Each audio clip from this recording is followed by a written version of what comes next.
বাংলাদেশ পুলিশের পাশাপাশি RAB, BGB, Bangladesh army তারাও ফিল্ডে আছে, সকলেই কাজ করতেছে। এইটা অল অন এ সার্ডেন একটা ঘটনা ঘটে গেছে। আমরা এর পরেও তো এর পরের দিনেই তো বিরাট বড় একটা জমায়েত হইলো সাউথ প্লাজায়, ইভেন শাহবাগে। আমরা তো কোনো কিছু করতে দেই নাই, আমরা তো সক্ষম হয়েছি, আমরা তো এটা টেকেল দিছি।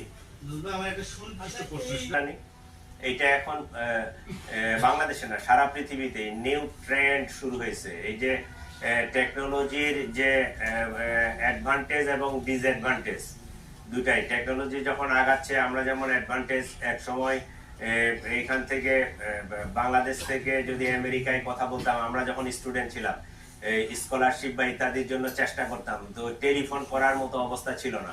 আমরা সংসদ ভবনে গিয়ে ওই এমপি সাহেবদের টেলিফোন ইউজ করে কথা বলতাম। আর এখন আপনি মুহূর্তে মুহূর্তে যে কোনো জায়গা থেকে সারা পৃথিবীতে যোগাযোগ করতে পারেন। এটা হচ্ছে অ্যাডভান্টেজ।